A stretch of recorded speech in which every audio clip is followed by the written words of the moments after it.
Good morning, and welcome to the SB Financial Second Quarter 2025 Conference Call and Webcast. I would like to inform you that this conference call is being recorded and that all participants are in a listen-only mode. We will begin with remarks by management and then open the conference up to the investment community for questions and answers. I will now turn the conference over to Sarah Mekus with SB Financial. Please go ahead, Sarah. Thank you, and good morning, everyone. I'd like to remind you that this conference call is being broadcast live over the internet and will be archived and available on our website at ir.yourstatebank.com.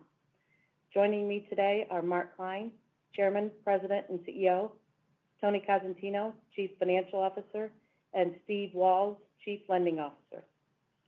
Today's presentation may contain forward-looking information. Cautionary statements about this information, as well as reconciliations of non-GAAP financial measures, are included in today's earnings release materials, as well as our SEC filings. These materials are available on our website, and we encourage participants to refer to them for a complete discussion of risk factors and forward-looking statements.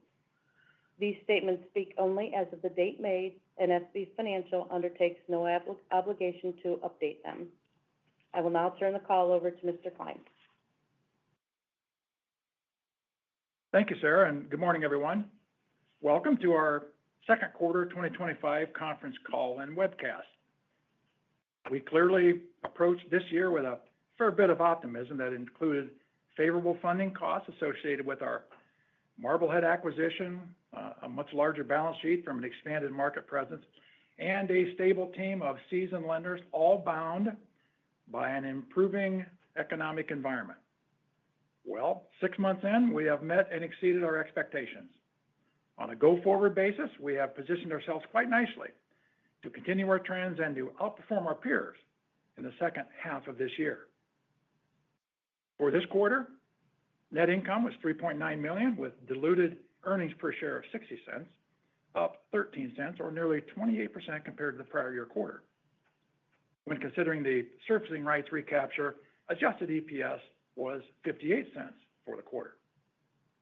Tangible book value per share ended the quarter at $16.44, up from $15.26 last year, or a 7.7% increase. Net interest income totaled $12.1 million, an increase of over 25% from the $9.7 million in the second quarter of last year. From the linked quarter, net interest income accelerated at a 30% annualized pace. Loan growth for the quarter was approximately $90 million, up 8.9% from the prior year, and marking the now fifth consecutive quarter of sequential loan growth. Deposits grew by over 12%, including Marblehead deposits of $51 million. Excluding Marblehead deposits, deposit growth would have been approximately 7.5%. Importantly, the deposits from Marblehead have remained nearly 100% intact just 6 months after the acquisition. Collectively, this quarter assets under our care now exceed $3.5 billion. This includes our bank assets of $1.5 billion, our residential servicing portfolio of approximately $1.5 billion, and wealth assets under our care of $537 million. It is this scale and revenue diversity that have driven our performance to a higher level. Mortgage originations for the quarter were just short of $98 million, up from both the prior year and linked quarters. Our pipeline remains strong at nearly $34 million, reflecting continued momentum from our recent investments in more high-producing MLOs. Operating expenses decreased approximately 4.5% from the linked quarter, as the first quarter was elevated due to one-time conversion costs we discussed in prior quarters. Charge-off levels returned to more historic levels in the quarter at less than 2 basis points, and our remaining asset quality metrics were consistent with the linked quarter. And finally, we were pleased to be added to the Russell 2000 Index once again during the recent rebalancing. This milestone reflects the market's recognition of our strong financial performance, our commitment to organic growth, and overall brand value. We continue our relentless focus on our strategic 5 key initiatives as we've discussed in many quarters before. Revenue diversity with balance between NIM and fee-based revenue, organic growth, more households, more services in households to gather greater scale and efficiency improvement, deepening client relationships, operational excellence, and top-tier asset quality. Revenue diversity. As I noted earlier, our mortgage group delivered a strong rebound in the second quarter with mortgage origination volume of approximately $98 million. Despite a slow start to the year, we believe borrowers have become more accustomed to the current rate environment, leading to increased purchases as well as a bit of refinancing activities. We've also benefited from our expanded team of mortgage professionals in Cincinnati and Indianapolis. I want to highlight our Indianapolis team, which delivered its most successful quarter of production since inception in the first quarter of 2019. They have an experienced team, and we continue to be not only very high on that staff, but that market as well. We remain committed to the residential real estate business line as it continues to provide us with entry points into a variety of growth markets within central and southern Ohio, even as we work to strengthen our core markets in northwest Ohio and northeast Indiana. As with prior quarters, we've continued to evaluate our efficiency and capacity utilization and have hit pause, as we've mentioned in prior quarter, on adding any additional support staff until volume levels approach at least that $400 million annual production mark. Overall, we still have ample room to grow within our current infrastructure. As I mentioned, our pipeline currently stands at $34 million, which would point us toward our third quarter production to be well in line with the $98 million we delivered this quarter. Clearly, the quarter continued the pace of being a dominant purchase market. In fact, our $98 million in volume, just $4 million was a result of internal refinances. As a result, 82% of our volume this quarter was purchase transactions, and right in line with the year-to-date purchase transaction volume. Interestingly, now with over 8,900 mortgage households we service across our 16-county footprint, and with just approximately 2 services per mortgage household, our potential to drive organic expansion with more products and services remains clearly front and center. Non-interest income was up 15.1% from the prior year quarter at $5 million and up 22.9% from the linked quarter. The increase from the second quarter of 2024 was driven by increased gain on sale of mortgage loans and mortgage servicing rights, as well as increased title service fees and other related revenue. Again, this quarter, our Peak Title affiliate outperformed the mortgage market in general and delivered revenue growth from every region. Year to date, they've now closed 564 transactions, which is up over 34% from the first 6 months of 2024. They have exceeded our budget expectations by 27% and continue to be a valued part of our product suite. We have not discussed our wealth management division in a few quarters with the level of market volatility and some unexpected annuitizations and amortizations of several relationships having affected their ability to add net asset growth this year. However, we continue to feel this business line is additive to our brand and a true differentiator to a $1.5 billion community bank. Overall, clients have remained very loyal, and our pursuit of our holistic client care model allows us to add one more service to our approximately 39,000 households.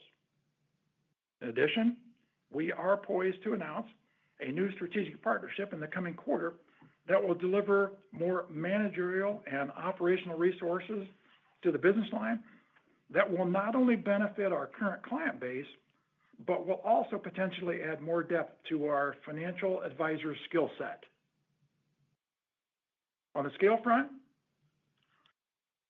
as we completed our first full quarter of operations following the Marblehead acquisition, we were pleased with the overall integration of their staff with State Bank's team and their ability to retain legacy relationships with their loyal client base and deep community connections. This acquisition underscores our ability to balance relationship-driven organic growth with targeted M&A opportunities. Deposits were up year over year, but down slightly from the linked quarter. Compared to the second quarter of 2024, total deposits were up $135 million or 12%, reflecting our ability to drive deposit relationships in parallel with extensions of credit. Excluding the $51 million in deposits from the acquisition, deposits grew by $84 million or 7.5%. For the linked quarter, we saw balances decline by $21 million as a portion of the seasonal public fund balances were distributed, as we mentioned in the prior quarter.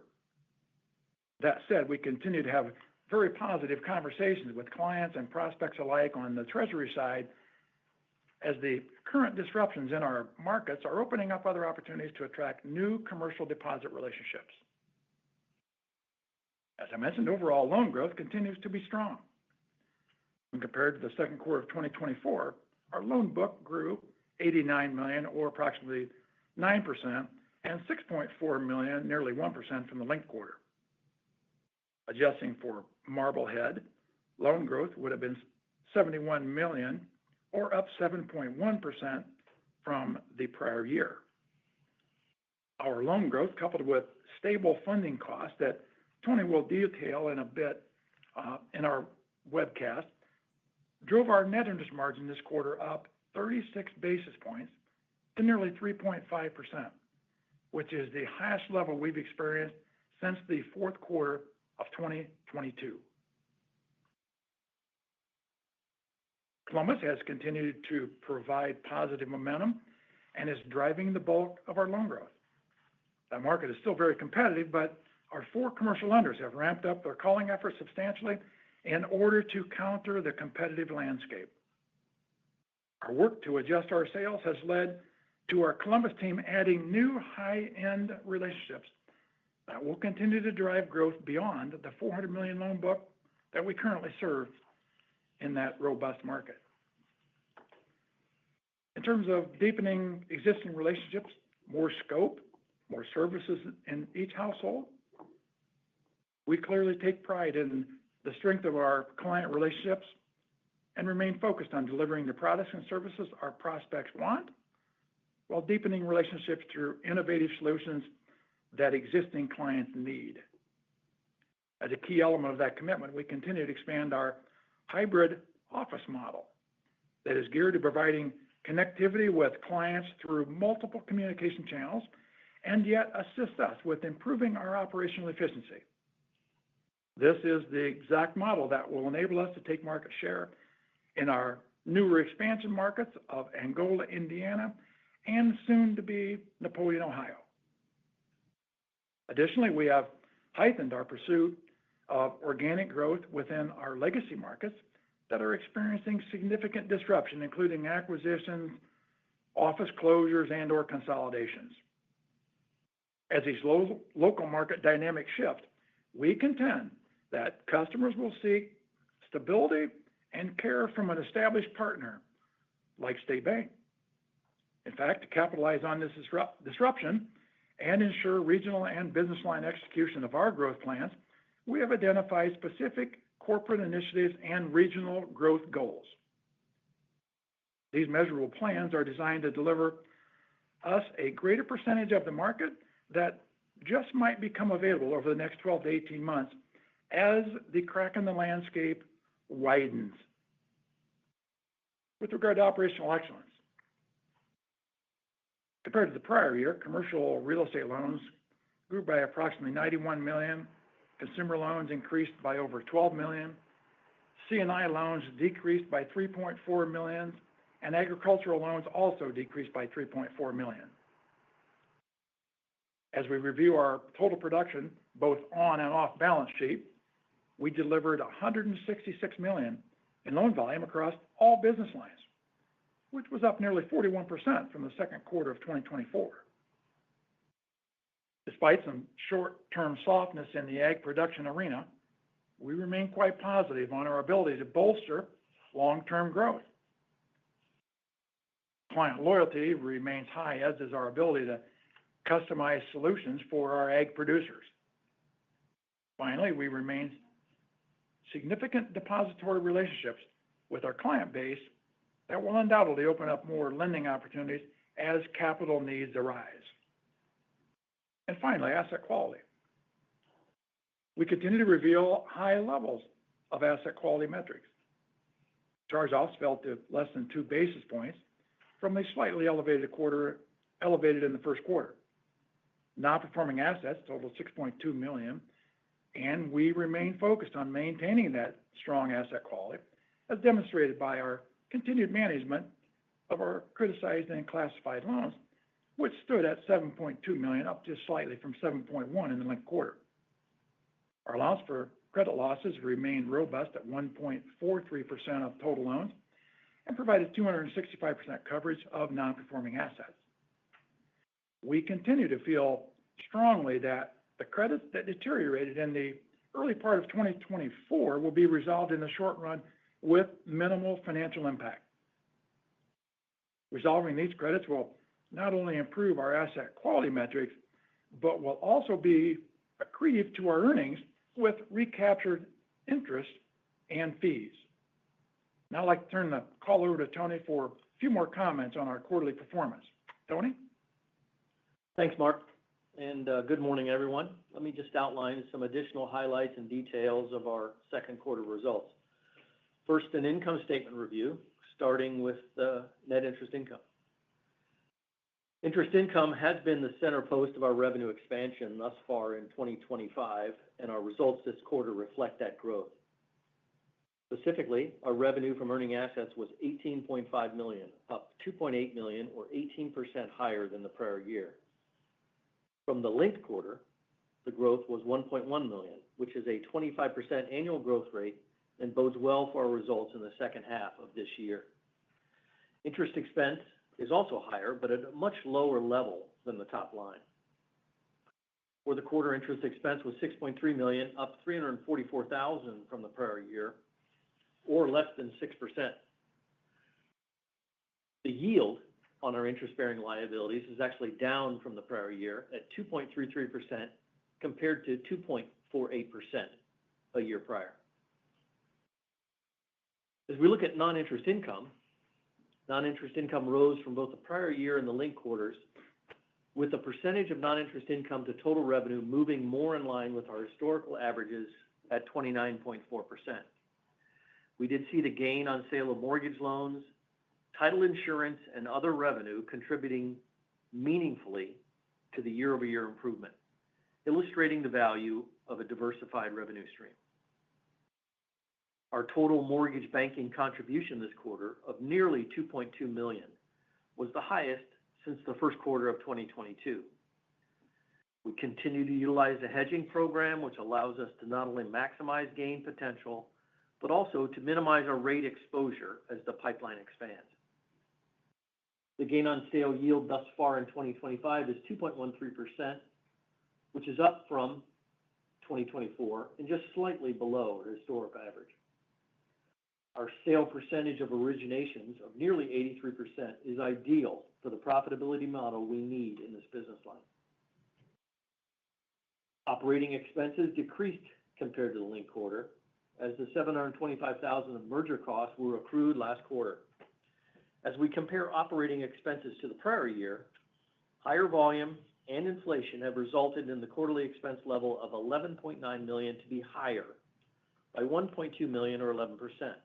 However, in concert with revenue growth from the prior year quarter of $3.1 million, or 22%, our operating leverage was a strong positive 2 times. Turning now to the balance sheet, beginning with loans, loan growth continues on a positive trend line quarter over quarter. In addition to CRE, which has provided the bulk of our growth, we have been pleased that traditional consumer loan balances have grown over 18% as compared to the prior year. We have seen success with not only HELOCs, but also with selective targeted growth in used autos and marine lending. Our loan to deposit ratio moved up slightly in the quarter to 88%, up from 86% in the linked quarter. We are very comfortable with our liquidity position, and we can easily move to the mid-90s with our on-hand liquidity of over $75 million without driving funding costs higher. On deposits, as we had discussed in our webcast last month, our 3/31 deposit base had approximately $60 million of transitory deposits, primarily from the public entities that we service. We expected that a large proportion of these funds would move back into these communities, and our deposit levels would move lower to just slightly above $1.2 billion.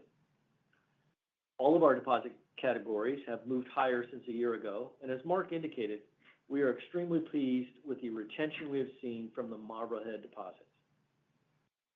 Finally, a comment on our balance sheet betas, as we are hopefully approaching the beginning of a downward rate cycle.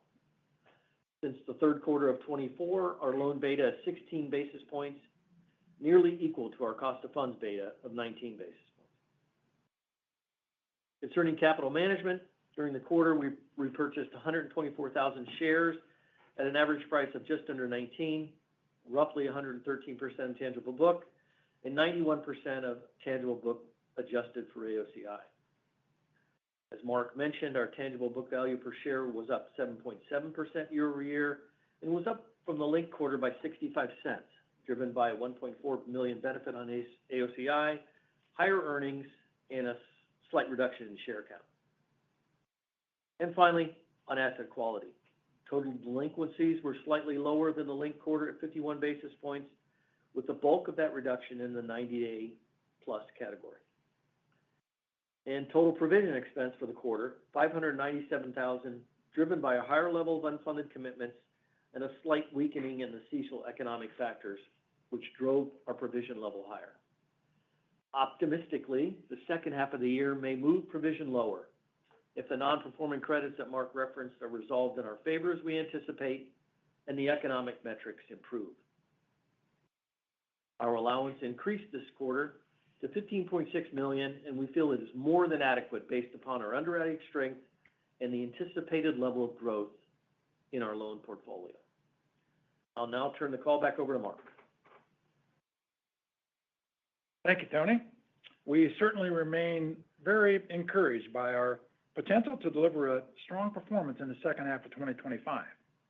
We anticipate positive resolutions to several non-performing credits in Q3, and our expense base is stabilized. With continued solid loan growth and the expectation that funding costs will be stable to slightly lower, margin expansion should continue. Also, we believe that the likelihood of rate reductions in the near term has the potential to further expand our residential mortgage volume.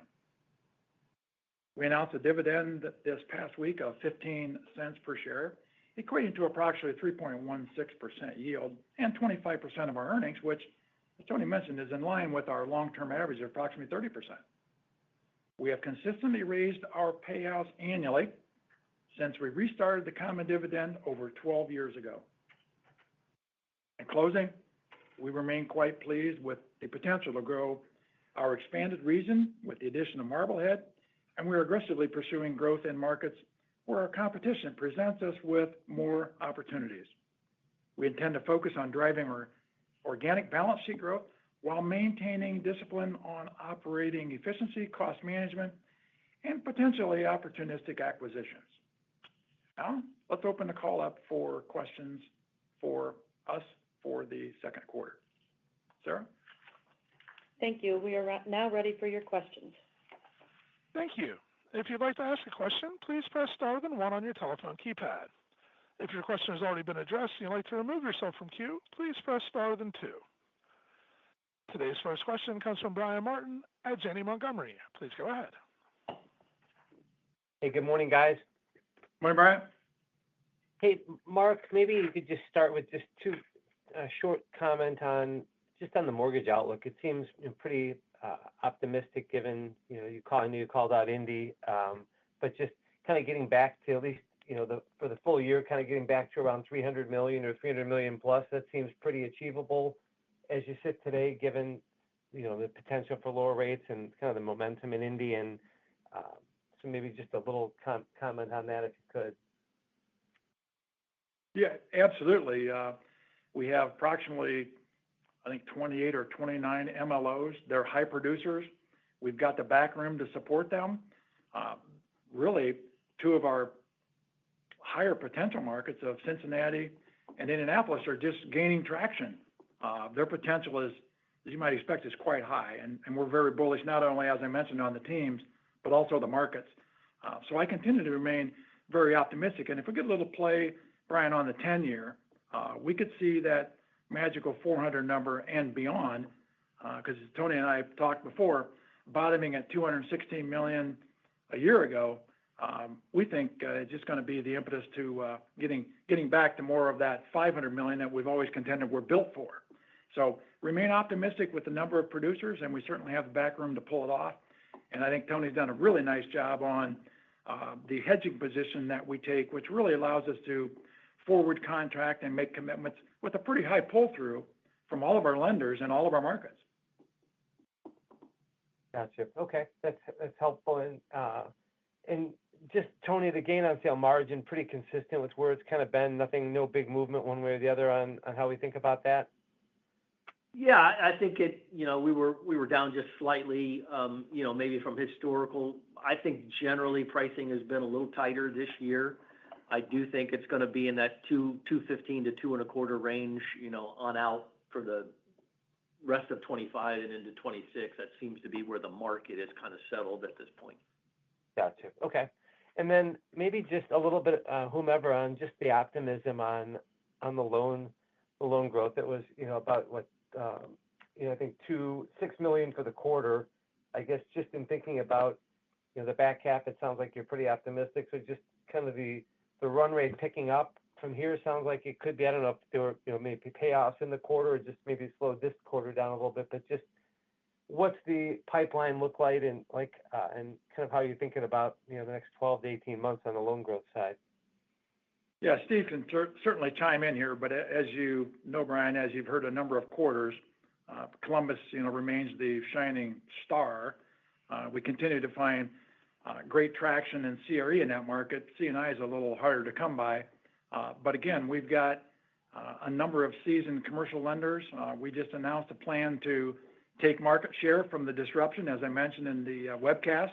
And we're clearly optimistic that not just Columbus, but other regions like Toledo and Findlay and Fort Wayne will be additive to that number. So we remain quite optimistic. And I know Steve works directly with all of our lenders, and I think we're seeing, Steve, some opportunities, but also a bit more competitiveness.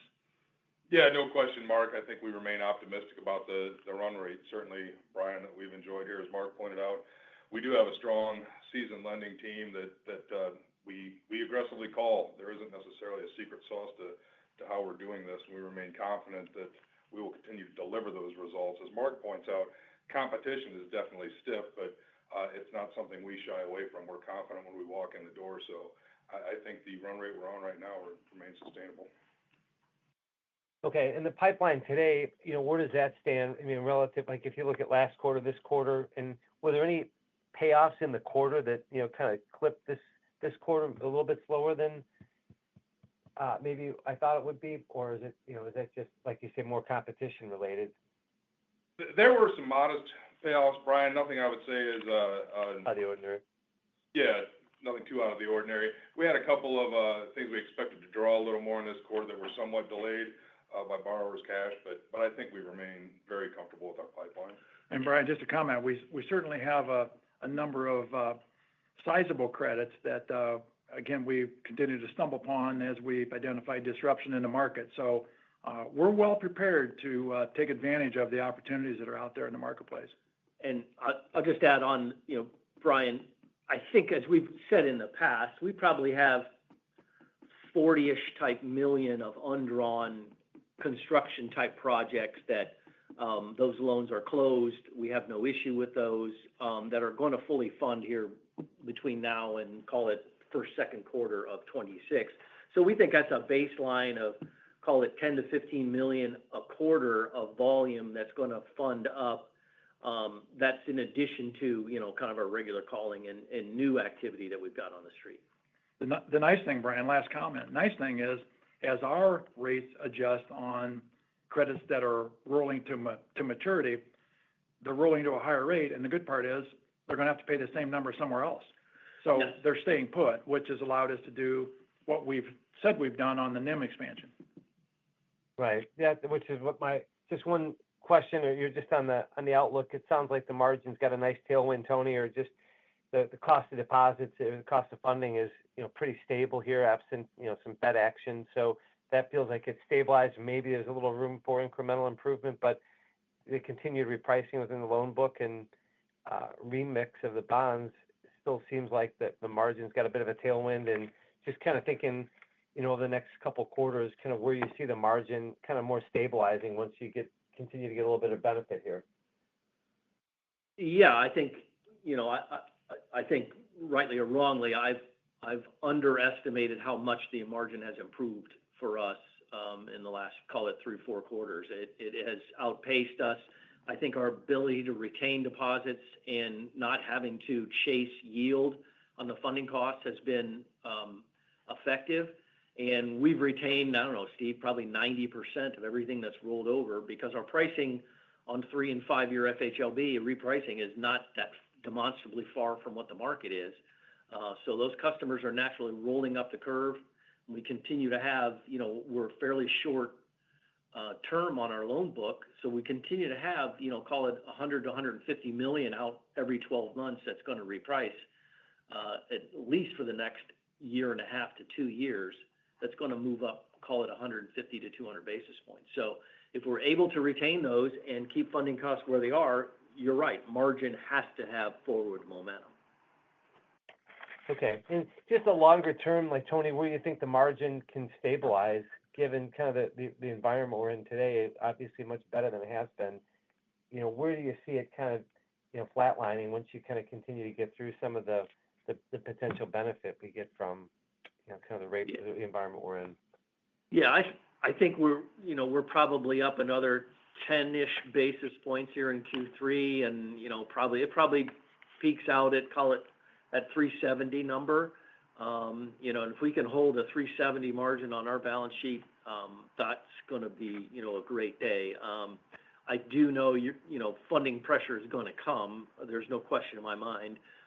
The disruption in the market, as Mark talked about, I think there's some easy movement our way, but there's going to be movement from competitors to tighten that up. Yeah. Okay.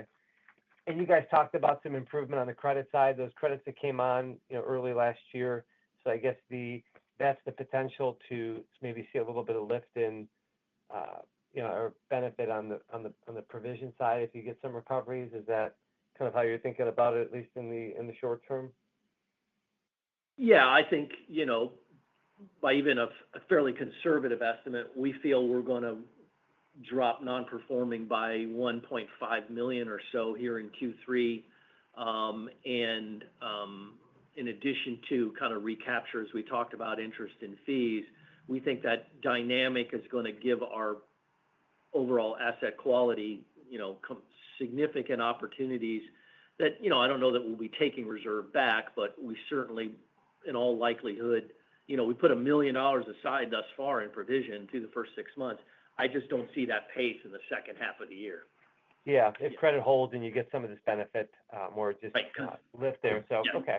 But the reserve, we don't anticipate any losses really from, of any consequence from now to the end of the year. Gotcha. And that reserve coverage, Tony, just kind of keep it, I guess, absent any macroeconomic change, just kind of keep that pace where it's at the reserve coverage level? Well, it's going to naturally go up. I mean, it's probably going to be in the mid-3s by the time we finish, just because the denominator is going to change in our favor. So, but I would guess the allowance stays in that 15.6 to 15.9 range, through the end of the year and probably the first half of 26, depending on how things look. Gotcha. Okay. And then last, maybe just on the capital, optionality, I guess, as far as, repurchasing shares, looking at M&A, kind of, I know the industry has seen more pickup in M&A of late. Just wondering how you're thinking about M&A versus buyback versus just, organic deployment into loans. Yeah, just one comment. Tony can certainly weigh in on that one, Brian. But, on the M&A front, we keep our ear to the ground for opportunities. We're looking at potentials as we kind of speak. We love organic growth, but that doesn't mean that, there's not going to be some opportunities out there. We know that's not going to be, the panacea, so to speak, to, the scale issue that everyone's having. But that said, we continue to look at all angles, but clearly we have some, with our capital structure, we have certainly opportunities to do some of that. But Tony, comments? Yeah, I think, I would say we had an oversized amount of the buyback in the second quarter, given where the pricing was on the stock and what we felt was the opportunity. I think collectively, Mark and I have looked at it, and we're probably going to, slow that down here in the third quarter, because I do think we have some alternative opportunities. Not that we have any, capital deficiency. I think our capital is just fine. But I think we do have some opportunity not only for organic expansion, as we've discussed, but I think there's some conversations that we need to maybe keep capital, at or above where it is today.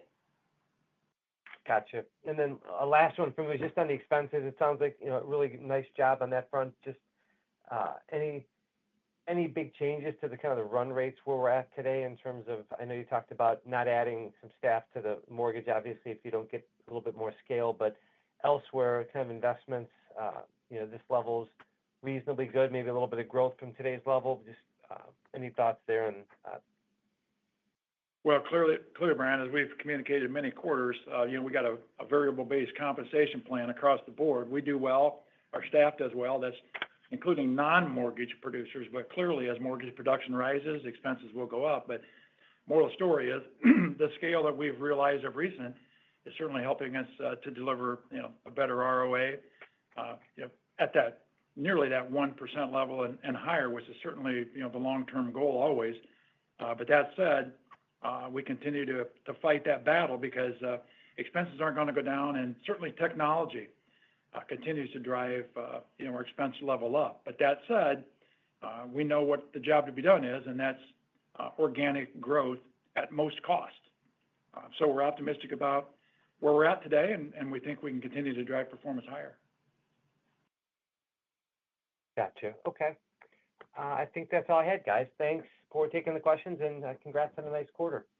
Yeah, thanks, Brian. Talk to you Thanks, then. Brian. See ya. And as a reminder, ladies and gentlemen, if you'd like to ask a question, please press star then one. And that concludes the question and answer session. I'd like to turn the conference back over to Mr. Klein for closing remarks.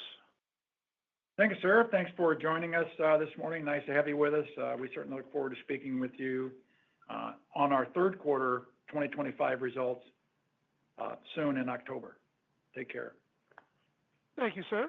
This concludes our conference call today, everybody. We thank you for attending today's presentation. You may now disconnect your lines and have a wonderful day. Thank you. Thank you.